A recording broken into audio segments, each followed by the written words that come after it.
प्यारे बच्चों, स्वागत है आपका विस्फोट लर्निंग एकेडमी के इस नए वीडियो में। तो बच्चों, आज के इस वीडियो में हम आपकी कक्षा 10वीं गणित जो छत्तीसगढ़ पैटर्न पर आधारित है उसके अध्याय 2 के प्रश्नावली 2 के सवाल नंबर 3 से इस वीडियो की शुरुआत करने वाले हैं। वीडियो एकदम सहज, सरल और आसान भाषा में विथ कंसेप्ट आपको सारे टॉपिक्स बताए जाएंगे। तो आइए बिना देर के वीडियो को शुरू करें। प्रश्न संख्या 2 तक हमने इसके पिछले वीडियो में बता दिया है। यदि आपने वो वीडियो नहीं देखी है तो प्ले लिस्ट में जाकर के वीडियो देख लें, ताकि आज के वीडियो में किसी भी प्रकार की कोई दिक्कत ना हो। तो यहां से देखिए, जो तीसरा सवाल है कहता है कि निम्न समीकरणों को किसी भी विधि से हल कीजिए।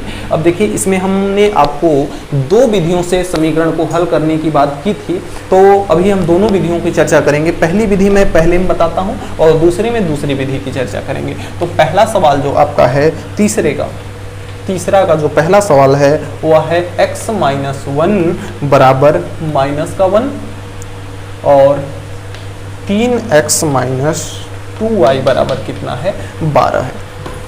सबसे पहले मैं बताता हूं प्रतिस्थापन विधि। कौन सी विधि बताता हूं?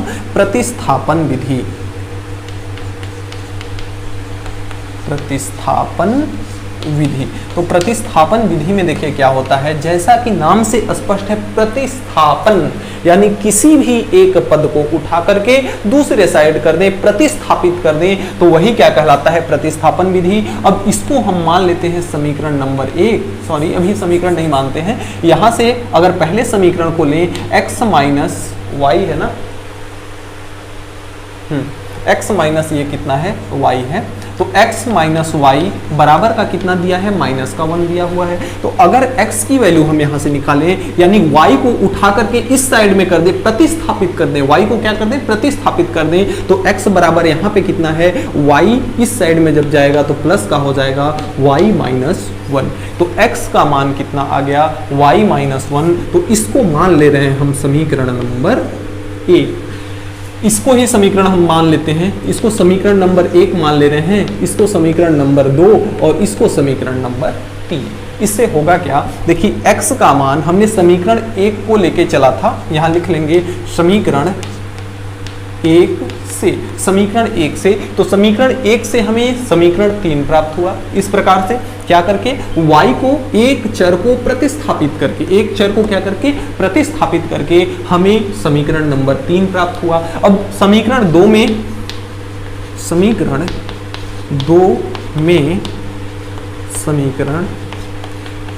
3 का मान रखने पर, देखिए समीकरण 2 कौन सा है, ये वाला, यानी दूसरा समीकरण है। अब इस समीकरण 2 में समीकरण 3 से हम x का अगर मान रख देंगे तो आइए देखिए क्या करिश्मा होता है। समीकरण 2 कितना है, 3x - का 2y बराबर का कितना है, 12 है। समीकरण 3 में x का मान कितना है, y - 1 है। तो इस x के जगह पे हम y - 1 बड़े शौक से रख सकते हैं। आइए रख लेते हैं, y - 1 माइनस का कितना है, 2y है, बराबर का कितना है, 12 है। तो यहाँ से 3 में जब y का गुणा होगा तो 3y होगा, माइनस 3 में जब 3 का गुणा होगा तो 3 होगा, माइनस का 2y होगा, बराबर का कितना होगा, 12 होगा। तो 3y में से 2y निकलेगा तो केवल y बचेगा, और 3 को जब इधर लाएंगे तो 12 के पास जब आएगा तो माइनस का आएगा तो प्लस हो जाएगा, प्लस का कितना, 3। तो y का मान यहाँ से कितना आया, 12 + 3 यानी कि 15। y का मान कितना आया, 15। अब देखिए हमें x और y का दोनों का मान चाहिए, तो y का मान तो आ गया। अब देखिए समीकरण 3 में अगर हम y का मान y के जगह पे रख दें तो x का भी मान पता हो जाएगा। तो यहां से लिखेंगे समीकरण 3 में y का मान रखने पर, तो समीकरण 3 क्या है आपका, x बराबर y - 1 है, और y का मान तो 15 है। तो इस y के जगह पे हम कितना रख लेंगे, 15 रख लेंगे। तो x बराबर 15 माइनस 1, तो x बराबर कितना आएगा 14। अब देखिए हमने थोड़ा सा दिमाग का इस्तेमाल किया तो y का भी मान पता हो गया और x का भी मान पता हो गया। क्या करके? एक चर को प्रतिस्थापित करके, एक चर को प्रतिस्थापित करके वहां से हटाकर दूसरे जगह बैठा के। तो हमने क्या किया, पहले समीकरण को देखिए, प्रतिस्थापन विधि में हम क्या करते हैं, जब सवाल में आपका दो समीकरण दिया हुआ हो तो उसमें से जो एक को पहला मान लेंगे और दूसरे को दूसरा मान लेंगे। अब हम लिखेंगे यहां से समीकरण नंबर 1 से, तो समीकरण 1 में जो रहेगा उसमें से एक चर को हम क्या करेंगे, दूसरे साइड कर देंगे और जो आएगा उसको समीकरण नंबर 3 बना लेंगे। अब इसमें देखिए समीकरण 1 और 2 दो समीकरण दिया हुआ था ना, तो दूसरे समीकरण में हम इसमें एक चर के मान को इसके जगह पे रख देंगे, तो एक चर बचेगा तो उसका आसानी से मान हमें पता हो जाएगा। अब उसके बाद इसका मान पता होने के बाद जो समीकरण हम 3 बनाए रहेंगे उस समीकरण में इसका मान रख देंगे, तो हमें जो मान पता नहीं है वह भी मान पता हो जाएगा। तो इस तरह से x बराबर कितना 14 और y बराबर कितना 15, यही आपका हो जाएगा आंसर। तो इस तरह से हम प्रतिस्थापन विधि को हल कर सकते हैं। अब देखिए एक एग्जाम्पल में और आपके इस एक्सरसाइज का लूंगा प्रतिस्थापन विधि द्वारा, ताकि आपका कहीं पे कोई भी कंफ्यूजन बचा हो तो वो आपका दूर। तो इसका जो दूसरा पार्ट है वह है x माइनस 2y बराबर 5, इसको हम मान लेते हैं समीकरण नंबर 1, और 2x माइनस 4y बराबर 6, इसको मान लेते हैं समीकरण नंबर 2। अब देखिए इसमें से हमने आपको क्या बताया था कि प्रतिस्थापन विधि से इसको अभी हम हल करेंगे। तो यहाँ से हमने बताया था कि समीकरण नंबर 1 को लेंगे, यहाँ लिखेंगे समीकरण 1 से, समीकरण 1 क्या है, x माइनस 2y बराबर का कितना है 5 है। एक पद को हम क्या करेंगे, करते हैं प्रतिस्थापित करते हैं, तो यहाँ x है, इसको प्रतिस्थापित किया जाएगा, बॉर्डर के इस पार लिया जाएगा, तो ये बॉर्डर क्या करता है, चिन्ह को उल्टा कर देता है, माइनस से प्लस, प्लस से माइनस, तो 2y उधर जाएगा, तो प्लस का कितना हो जाएगा 2y, तो इसको हम मान लेते हैं समीकरण नंबर 3। अब यहाँ से हम लिखेंगे समीकरण 2 में x का मान रखने पर, समीकरण 2 में x का मान, इस मान को रखने पे, तो समीकरण 2 आपका है 2x माइनस 4y बराबर कितना है 6 है। x का मान कितना है 5 प्लस 2y है, 2y प्लस 5 है, तो x के जगह पे हम 2y प्लस 5 आराम से लिख सकते हैं। आइए लिख लेते हैं, कितना है 2y प्लस 5 माइनस का 4y बराबर का कितना है 6 है। 2 में इसका गुणा होगा तो ये आपका हो जाएगा 4y, प्लस 2 में 5 का गुणा होगा तो 10 हो जाएगा, माइनस का 4y बराबर का कितना 6। 4y में से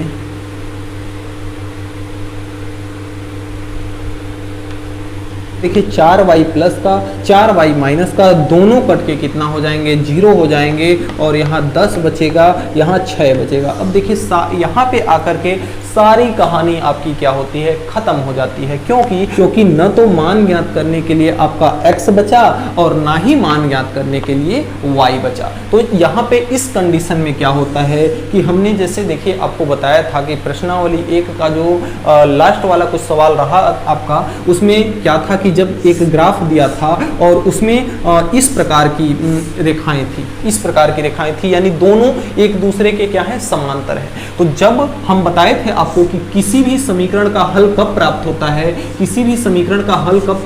है, कि जब दो रेखाएं एक दूसरे को प्रतिच्छेद करें तो उसी प्रतिच्छेद बिंदु पर हमें x और y का मान पता होता है। तो यहाँ पे आपका x की भी कहानी खत्म हो गई और y की भी कहानी खत्म हो गई। यानी कहने का मतलब यह है कि हमें कोई हल नहीं निकल रहा है, और जब कोई हल नहीं निकलता है तो रेखाएं कैसी होती हैं, एक दूसरे के समांतर होती हैं। तो यहाँ हम लिखेंगे कि अतः समीकरण के अनंत हल हैं, यानी जिसका कोई भी अंत नहीं है, अर्थात रेखाएं क्या हैं, रेखाएं समांतर हैं। अतः क्या है, समांतर रेखाएं हैं, दोनों एक दूसरे से क्या है, समांतर हैं, इसलिए इनका कोई भी हल नहीं प्राप्त हो रहा है, इनके अनंत हल हैं। तो इस तरह से आपका दूसरा पार्ट तीसरे का कंप्लीट होता है। तीसरे का आपका जो तीसरा पार्ट है वह है x + y = 6 और x = y + 2।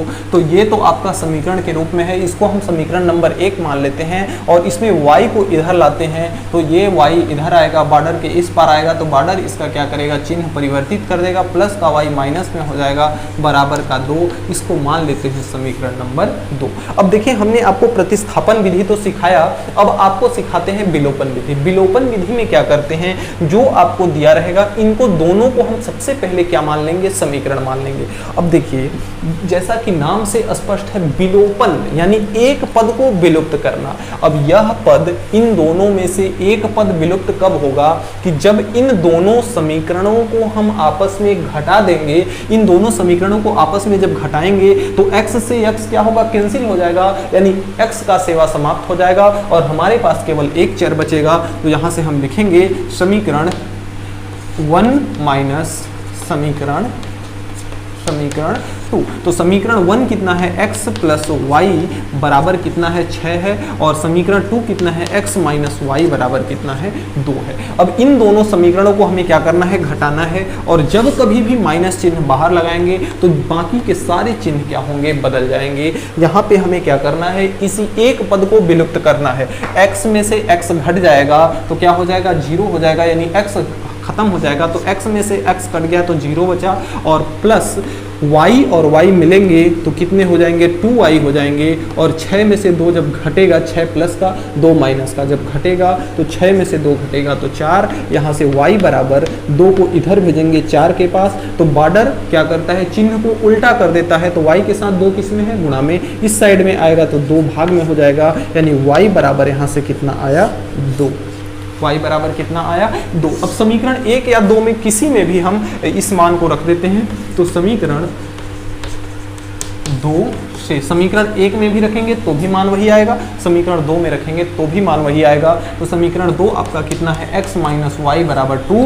तो y बराबर कितना है, 2 है, तो x - y का मान कितना है, 2 है, तो y के जगह पे 2 रख लिए, बराबर 2। तो x बराबर 2 यहाँ है, 2 इधर जाएगा, बॉर्डर के उस पार जाएगा तो चिन्ह बॉर्डर बदल लेगा इसका, तो ये प्लस का कितना हो जाएगा, 2, और 2 और 2 मिल के कितने होते हैं, 4। तो यहाँ से x बराबर 4 और y बराबर कितना आया, 2 आया, और यही आपका हो जाएगा आंसर। चाहे प्रतिस्थापन विधि लगाएं चाहे विलोपन विधि लगाएं, मान आपका हर कंडीशन में x का मान 4 आएगा इन दोनों समीकरण के लिए, और y का मान कितना आएगा, 2 आएगा इन दोनों समीकरण के लिए। तो यहाँ पे विलोपन विधि में हम क्या करते हैं, किसी भी एक पद को चाहे कुछ भी हमें करना पड़ जाए, चाहे गुणा करना पड़े किसी भी संख्या का, चाहे भाग करना पड़े, चाहे जोड़ना पड़े, चाहे घटाना पड़े, हम किसी भी संख्या को किसी तरह से उसमें से क्या करते हैं, एक पद को हटाते हैं, एक पद को विलुप्त करते हैं। तो जो दूसरा बचता है उसका मान पता हो जाता है, और जब दूसरे का मान पता हो जाता है तो इसका मान हम किसी भी समीकरण में 1 या 2 में रख देते हैं, तो हमें दूसरे का भी मान पता हो जाता है जो विलुप्त हुआ होता है। तो इस तरह से हम विलोपन विधि को हल कर सकते हैं। अब आइए देखते हैं इसका पार्ट नंबर। इसका जो चौथा पार्ट है वह है 5x - 8y बराबर -1। तो इसको तो हम मान लेते हैं समीकरण नंबर 1, और दूसरे में है 3x - 24/5y + 3/5 बराबर 0। तो देखिए ये इसका थोड़ा सा आंख मुंह नाक कान टेढ़ा मेढ़ा लग रहा है, तो इसको हम थोड़ा सा क्या करते हैं, सीधा बना लेते हैं। आइए कैसे बनाते हैं। सबसे पहला चीज कि ये जो नीचे में 5 दिया हुआ है इसको हमें क्या करना होगा, हटाना होगा। तो नीचे में 5 अगर है, जैसे 3x/5 है, तो इस 5 को हटाने के लिए हमें क्या करना होगा, ऊपर में हमें 5 का गुणा करना होगा। तो ऊपर में अगर 5 का गुणा कर देंगे तो 5 से 5 कट जाएगा, लेकिन केवल इसके साथ करेंगे तो इन दोनों के साथ अन्याय होगा, और केवल इसके साथ करेंगे तो इन दोनों के साथ अन्याय होगा। तो हम जब कभी भी कोई भी परिवर्तन करेंगे, चाहे 5 का गुणा करें, चाहे 5 का भाग करें, चाहे कुछ भी परिवर्तन करें, जब भी परिवर्तन होगा तीनों के साथ होगा, तो हम लिखेंगे 5 का गुणा दोनों पक्षों में करने पर, दोनों पक्षों में करने पर। देखिए क्या है कि अगर आप एक तराजू में सेब तौल रहे हैं और 1 केजी सेब यहाँ है, 1 केजी सेब इस पलड़े पे है, 1 केजी सेब एक पलड़े पर और 1 केजी सेब एक पलड़े पर है, तो यहाँ इसका जो कांटा है वह एकदम बराबर में खड़ा दिखाई देगा। और देखिए क्या है कि एक सेब अगर इस पे आप डालें और एक सेब इस पे डालें तो यहाँ जो कांटा है, अगर समान द्रव्यमान का दोनों सेब आप रख रहे हैं तो ये कांटा वहीं का वहीं रहेगा, यानी उसके मान में कोई परिवर्तन नहीं होगा। ठीक उसी प्रकार से अगर इस तरफ भी और इस तरफ भी दोनों अगर समान रूप से इस पलड़े पर भी और इस पलड़े पर भी दोनों में अगर हम 5 का गुणा कर दें तो मान में कोई परिवर्तन नहीं होगा। तो आइए करते हैं, ये आपका है 5 × 3x माइनस 5 × 24y/5 प्लस 5 × 3/5 बराबर 5 × 0। 3 में 5 का गुणा होगा तो ये आपका हो जाएगा 15x और माइनस 5 से 5 कट जाएगा, ये आपका होगा 24y प्लस 5 से 5 कट जाएगा, ये आपका होगा 3 और 5 में 0 का गुणा होगा तो कितना हो जाएगा, 5 में 0 का गुणा होगा तो कितना होगा, 0 होगा। और यहाँ 3 जो है प्लस का बराबर के इस साइड ले जाएंगे तो माइनस का हो जाएगा 3 और इसको मान लेते हैं समीकरण नंबर 2। अब हमने आपको बताया है कि विलोपन विधि में हम कुछ भी करके एक पद को हटाते हैं, तो कुछ भी करके यहाँ पे देखिए समीकरण 1 में कितना है 5x है और यहाँ पे कितना है 15x है, तो हमें समीकरण 1 में कितने का हम गुणा करें ताकि इसके बराबर हो जाए, तो 3 का अगर गुणा कराएंगे तो 5 तिहाई कितना हो जाएगा 15 और यह भी कितना है 15 और एक दूसरे को घटा देंगे तो ये दोनों मिलकर के आपस में तो क्या होगा, इनका काम तमाम हो जाएगा, बचेगा आपका y वाला। तो यहाँ हम क्या करते हैं 3 × समीकरण 1 3 × समीकरण 1 माइनस समीकरण 2। इसका मतलब ये हुआ कि समीकरण 1 में 3 का गुणा करके समीकरण 2 से घटाने पर, तो समीकरण 1 में जब 3 का गुणा होगा तो 5 तिहाई कितना हो जाएगा 15x। अब 1 के साथ तो होगा नहीं क्योंकि हमें दोनों पलड़े पर रखना पड़ेगा, तो यहाँ पे माइनस का है 8y, 8 में 3 का गुणा होगा तो 8 त्रिक कितना हो जाएगा 24y और बराबर इसमें 3 का होगा तो कितना हो जाएगा माइनस का 3 और समीकरण 2 आपका कितना है 5x माइनस का 24y बराबर का कितना है -3। अब लो, अब इसमें देखिए कंडीशन क्या देखने को मिल रहा है, अगर हम यहाँ माइनस चिन्ह लगाते हैं तो चिन्ह क्या होगा, बदल जाएगा, यह भी कट जाएगा, यह भी कट जाएगा, यह भी कट जाएगा और उत्तर आपका कितना आ जाएगा अंडा। तो यहाँ से आपका क्या हुआ कि देखिए इसके पहले वाली जो कंडीशन थी उसमें तो कुछ चरों का मान आपका पता था, कुछ चरों का मान तो शेष बच गया था, केवल x y ही खत्म था और इसमें क्या है कि सभी मिलकर के कितना हो गया, अंडा हो गया। अब इसमें आपको क्या है कि यहाँ पे आपको कोई भी हल तो दिखाई ही नहीं दे रहा है, तो यहाँ कंडीशन कुछ इस प्रकार से बन रहा है कि केवल एक ही रेखा है और एक ही रेखा पर ये दोनों समीकरण दिए हुए हैं। तो देखिए जब कभी भी एक रेखा पर 2 समीकरण उपस्थित हों तो वहाँ मान संभव नहीं है, अतः हल नहीं है, अतः इस समीकरण का हल नहीं है क्योंकि ये दोनों समीकरण आपस में कट के कितना हो गया 0 हो गया, यानी कहने का मतलब कि दोनों समीकरण किसी एक रेखा पर उपस्थित हैं और जब तक कोई दूसरी रेखा काटे ना, उस कटान बिंदु पर ही हमें x y का मान पता होता है। तो इसमें कटान बिंदु तो कहीं मिल नहीं रहा है, पूरा कितना हो गया 0 हो गया, अतः इस समीकरण का हल नहीं होगा, हल इसका है ही नहीं। इस तरह से आपका तीसरे का चौथा पार्ट कंप्लीट। अगले क्रम में इसका 5वां पार्ट कुछ इस प्रकार से है 3x - 4y - 1 बराबर 0 और 2x - 8/3y + 5 = 0। तो सबसे पहले इस समीकरण को अगर बना लें तो ये आपका है 3x - का 4y और एक को इधर भेज देंगे तो माइनस का है, इधर आके प्लस का हो जाएगा। इसको मान ले रहे हैं समीकरण नंबर 1। समीकरण 2 में यहाँ देखिए नीचे भी कुछ दिया हुआ है, तो सबसे पहले तो 5 को इधर कर लेते हैं तो आपका ये हो जाएगा 2x - 8/3y और बराबर का 5 इधर जाएगा तो प्लस के 5 से कितना हो जाएगा माइनस का 5। अब इसमें 3 को हटाने के लिए हमें 3 का गुणा करना पड़ेगा, तो 3 का गुणा दोनों में करेंगे तो हम लिखेंगे 3 का गुणा दोनों पक्षों में करने पर, दोनों पक्षों में करने पर। तो 3 का गुणा ये करा लेते हैं, 3 गुना कितना हो जाएगा 6x डायरेक्ट लिख रहे हैं, और ये 3 से 3 कट जाएगा, कंफ्यूज होंगे आप लोग। तो 3 इंटू कितना होगा 2x माइनस का 3 इंटू कितना होगा 8/3y बराबर का कितना हो जाएगा माइनस का 5। 3 गुना कितना होगा 6x होगा, 3 से 3 कट जाएगा तो माइनस का 8y बचेगा बराबर का, इसमें भी गुणा होगा ना 5 तिहाई 15, दोनों पक्षों में हमने बोला है। तो 5 तिहाई कितना हो जाएगा माइनस का 15। समीकरण नंबर कितना है 2। अब समीकरण 1 और 2 में से कुछ भी करके हमें एक पद को विलुप्त करना होगा। तो देखिए यहाँ पे आपका कितना है 8y है और यहाँ पे कितना है 4y है। तो अगर हम 2 का गुणा कर दें, 2 का गुणा कर दें तो ये दोनों बराबर हो जाएंगे, चिन्ह भी सेम है, बराबर हो जाएंगे तो आपस में क्या होंगे कट जाएंगे। तो यहाँ लिखेंगे हम कि समीकरण 1 2 इंटू समीकरण 1 माइनस समीकरण 2, यानी समीकरण 1 में 2 का गुणा करके समीकरण 2 को हम घटाएंगे। तो समीकरण 1 आपका कितना है 3x, 3x में 2 का गुणा होगा तो कितना हो जाएगा 6x माइनस 4 में होगा तो ये हो जाएगा माइनस का 8y बराबर 1 में 2 का गुणा होगा तो कितना होगा 2। और समीकरण नंबर 2 आपका है कितना है 6x माइनस का 8y और माइनस का कितना है 15 है। इन जब को घटाया जाएगा तो 1 का चिन्ह प्लस हो जाएगा, सभी का चिन्ह क्या होगा माइनस का 15 है, यहाँ माइनस के 15 से प्लस का 15 हो जाएगा।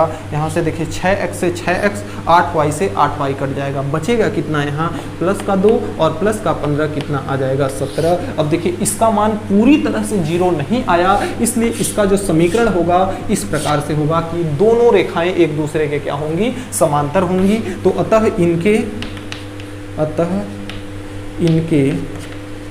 हल अनंत होंगे, अनंत होंगे। अतः इनके हल कैसे होंगे अनंत होंगे, क्योंकि इसका मान कट के x का भी काम तमाम हो गया, y का भी काम तमाम हो गया, बच कितना रहा केवल 17। तो केवल 17 को हम समीकरण के रूप में नहीं दर्शा सकते। इसका समीकरण कैसा बनेगा, दोनों रेखाएं आपस में समांतर होंगी और इनका हल क्या होगा अनंत होगा, इनका हल क्या होगा अनंत होगा। तो इस तरह से 5वां पार्ट कंप्लीट होता है। तो तीसरे का जो 6वां पार्ट है दोनों समीकरण के रूप में दिया है, इसको समीकरण 1 और इसको समीकरण नंबर 2 मान ले रहे हैं। किसी भी प्रकार से करके एक पद को हमें क्या करना है विलुप्त करना है। तो उसके लिए हम क्या करते हैं समीकरण 2 में अगर 2 का गुणा कर दें तो 2x हो जाएंगे जो कि आपस में कट जाएंगे, घटा देंगे। तो हम यहाँ लिखेंगे 2 इंटू समीकरण 1 और माइनस समीकरण 2, यानी समीकरण 1 में 2 का गुणा करके समीकरण 2 को क्या करना है घटाना है। तो 2 का इसमें गुणा होगा तो 2